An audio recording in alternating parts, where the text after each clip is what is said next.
Alors, l'Imagine Cup s'inscrit dans le cadre du laboratoire EPSILab, laboratoire dédié aux technologies Microsoft. Donc, nos étudiants sont là pour promouvoir les technologies Microsoft au travers de ce laboratoire et participent par-delà à l'Imagine Cup. On a d'ailleurs cette année 2 MSP au sein de l'école qui se sont attachés à promouvoir Microsoft tout au long de l'année et à entraîner derrière eux différentes équipes pour l'Imagine Cup. Les étudiants participent à ce concours dans le cadre des projets transverses, c'est-à-dire d'un projet global tout au long de leur année scolaire, qu'ils vont soutenir ensuite devant un jury interne. Donc ce concours Imagine Cup peut représenter un projet transverse. Ça leur permet de développer leurs compétences sur les technologies Microsoft, apprendre à promouvoir un projet d'envergure internationale, se présenter auprès de différents jurys. Voilà.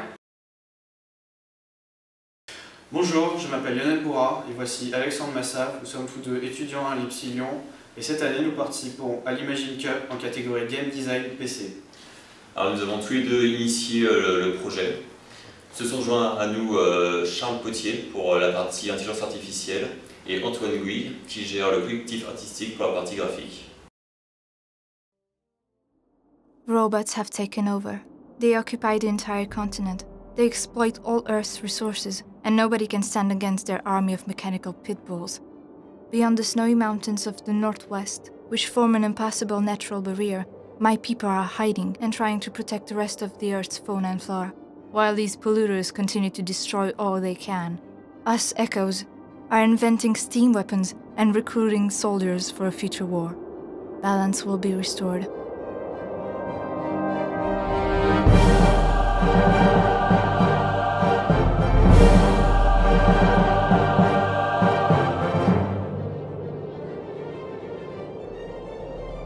I am Demidra, daughter of King Orion and Major of Zone 4.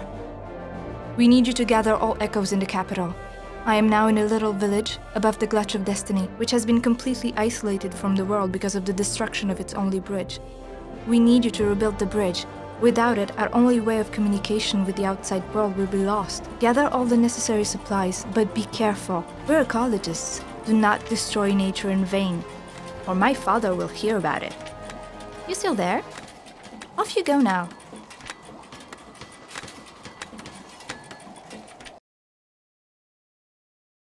Donc nous avons créé le projet New and Dev, qui est un jeu vidéo PC que nous allons présenter à l'Imagine Cup dans le cadre de la compétition Game Design.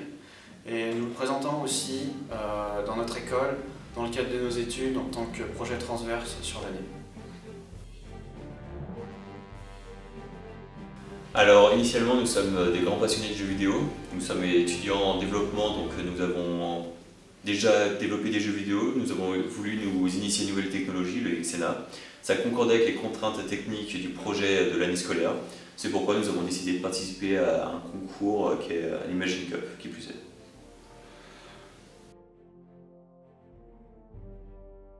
Donc on aime beaucoup les jeux vidéo. Il y a un genre qu'on apprécie particulièrement, c'est le tactical.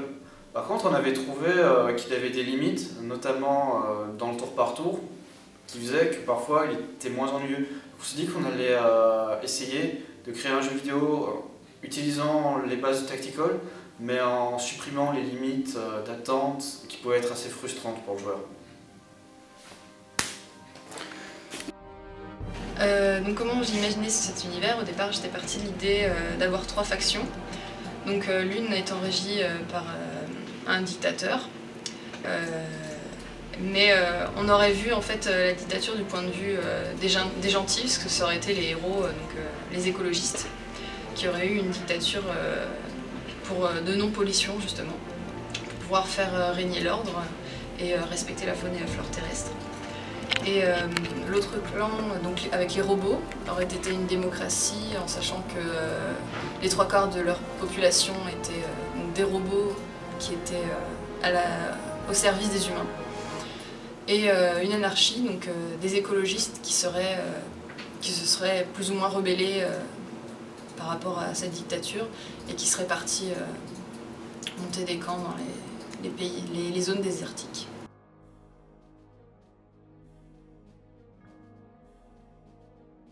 Eh bien, pour participer à l'Imagine Cup, il faut impérativement respecter l'un des thèmes de l'ONU. Nous avons sélectionné le développement durable car c'était le thème qui s'intégrait au mieux à au type de jeu que nous voulions développer.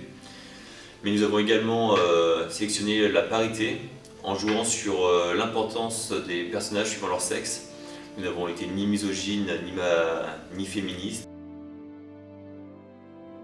Dans le cadre du projet New Dev, nous avons essayé d'être le plus créatif possible dans les mécaniques de jeu. Nous voulions créer un jeu le plus original possible, utilisant des concepts qu'on voit peu souvent ou qu'on n'a pas vus. Et on pensait vraiment qu'en utilisant de l'innovation, on allait créer un jeu plus fun et que tout le monde s'amuserait plus. No! No! Don't! No! L'attrait principal de notre jeu, ce sont essentiellement ses mécaniques. À l'idée d'origine de notre jeu, nous avions pensé à un système de cartes où tous les éléments du jeu seraient représentés sous forme de cartes, que ce soit les bâtiments, les unités, les actions.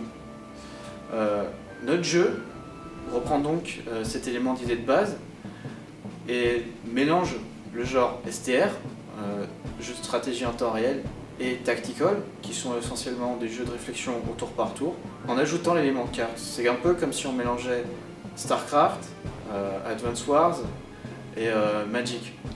Donc moi j'ai été chara designer sur le robot, sur le chef robot. J'ai travaillé aussi sur des Miura, sur quelques éléments de décor aussi.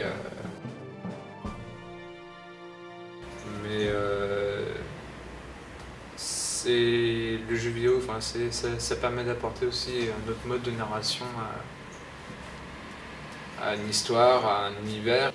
Donc on a commencé par déjà grâce au script avec Fanny à trouver les recherches, les idées, l'historique du jeu. Une fois que l'historique du jeu était construit et était posé, que les bases étaient saines, on a pu commencer à envisager le character design. On est parti dans un style steampunk au début dans l'idée, qui correspondait un peu au style écolo, récupération des matériaux de la planète qui pouvaient rester. On a beaucoup réfléchi aussi sur l'idée de l'environnement, comment le monde pourrait se trouver une fois la guerre déclenchée avec justement le clan, on va dire, informatique, robotique, mécanique, qui est l'équipe opposée des écolos. Donc on est parti sur cette idée-là. Au début on est parti aussi sur des concepts grâce à Antoine qui nous a donné donc une ligne de conduite, on va dire, avec Skyward, qui a été une bonne grosse référence, et avec Slater 7. Et, donc voilà, on s'est inspiré de tout cet univers vraiment, et on a pu commencer à construire quelque chose de concret.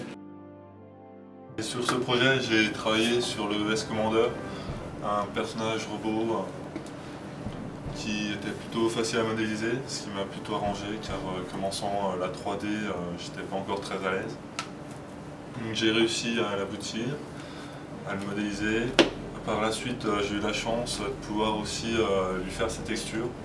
Donc le personnage, je trouve que j'ai pu lui donner un peu vie, lui donner un peu de moi. New Dev est un jeu à la base qui voulait respecter les critères du jeu en ligne. C'est-à-dire qu'on ne voulait pas d'un match où il y a un déséquilibre entre les deux joueurs. C'est-à-dire que le joueur humain ne soit pas déséquilibré face soit à un jeu de joueur humain dans le cadre d'une partie en ligne, soit face à l'ordinateur dans le cadre d'une partie face à une IA.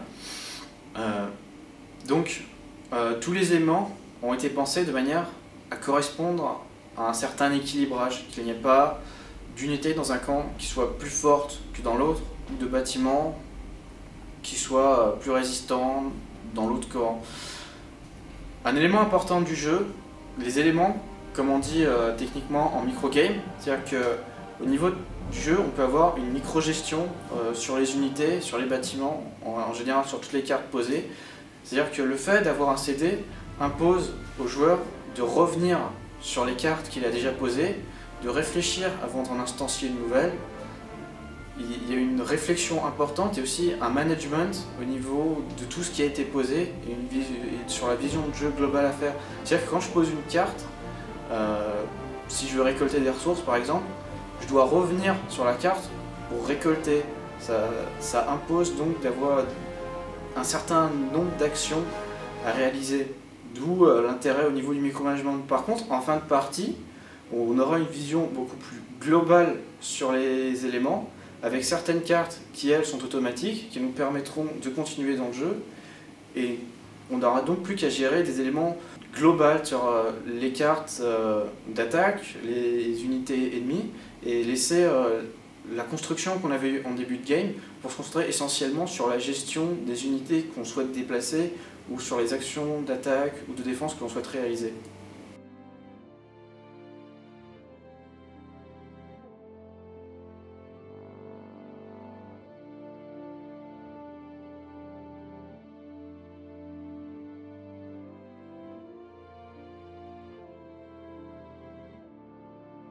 Notre jeu met l'accent sur la gestion des ressources, qu'elles soient durables ou non. La gestion aura un réel impact sur le gameplay. Par exemple, une gestion respectueuse de l'environnement des ressources assurera aux joueurs un gain constant, durable des ressources. Mais par contre, ce gain sera plus faible qu'une exploitation dite intensive. Car l'exploitation intensive des ressources permettra aux joueurs d'engranger ces ressources très rapidement, mais par contre risquera de les faire disparaître sur le long terme. Ainsi, le joueur se retrouve confronté à un choix. Soit il pourra respecter l'environnement, ce qui signifiera engranger des ressources sur le long terme, mais à faible débit, soit les engranger très rapidement, mais sur un très court laps de temps, et donc se retrouvera confronté à une disparition complète des ressources dans l'avenir. Test, allez, vas-y. New and Dev place le joueur au cœur du problème de société qui est le développement durable. Celui-ci devra choisir les actions qu'il va réaliser de récolte, soit intensives, soit durables, et devra, au fil de la partie, assumer les conséquences de ces actes qui vont affecter son économie.